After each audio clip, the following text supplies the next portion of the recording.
So earlier this year, someone told me something to do with polyculture gardening that was new to me, and I'll never forget it. But it's kind of funny because sadly I've forgotten who told me.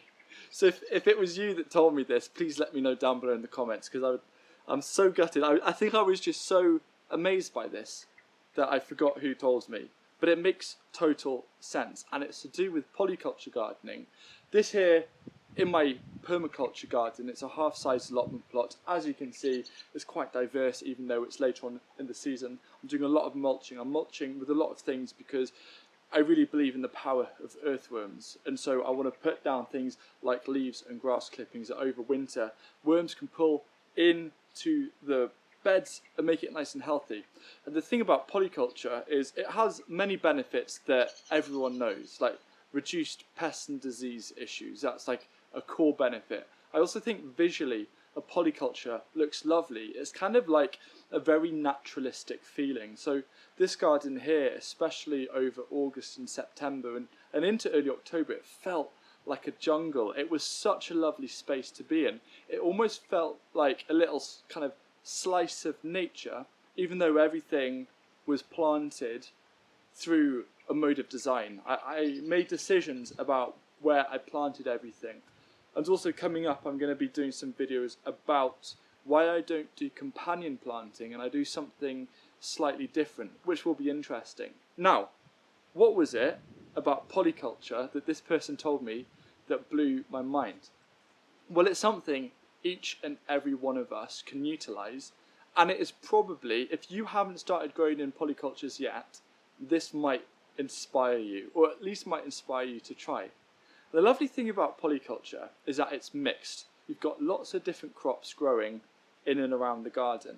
And one of the things that I found, I always find like really nice, when I do a garden tour, I get comments where people say, "Oh Hugh, your garden, it looks so full.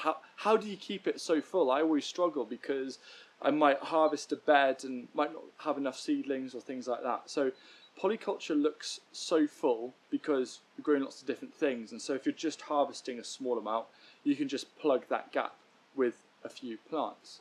But there's another reason why it looks so full, because another kind of comment that I get is, "Hugh, do you actually have any pests or diseases?"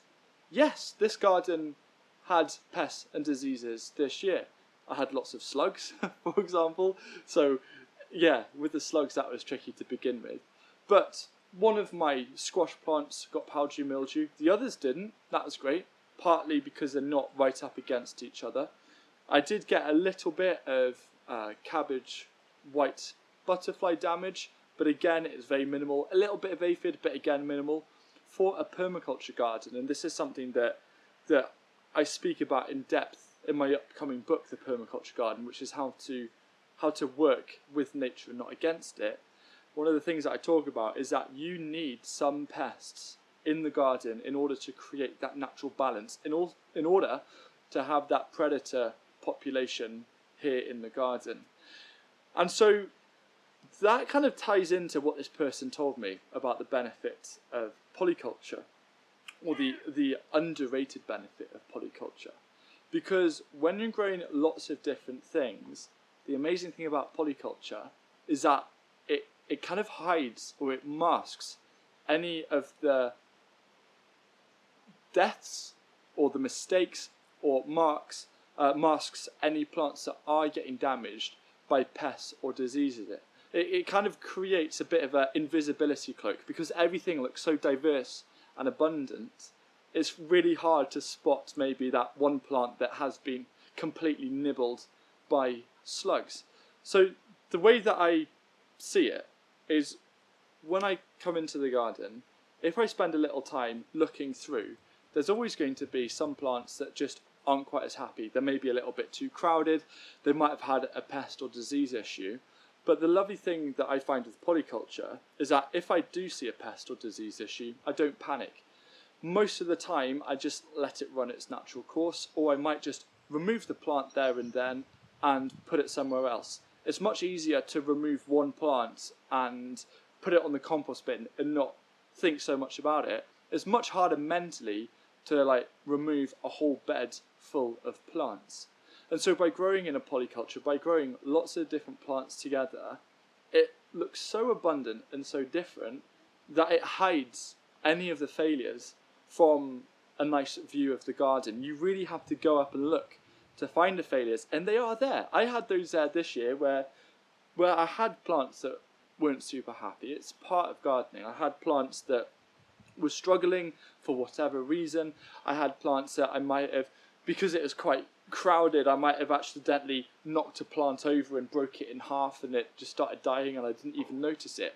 So in some ways it can be a little bit of a hindrance not noticing those things, but it is a hindrance that I'd far rather take, or a little bit of a consequence that I'd far rather accept, in order to have a garden that every time I come to the garden and I walk through it, it feels lush and living and thriving. And we have to remember that in a garden there is no life without death. The death part is what's under here. It's all of the stuff that's starting to decay. It's putting all of the nutrients back into the ground. It's feeding the soil life. We all know how important compost is for starting the majority of my plants. I need compost, and in order to have compost I need that death of the plant material, but also the death of the microorganisms like bacteria that then make those nutrients plant available.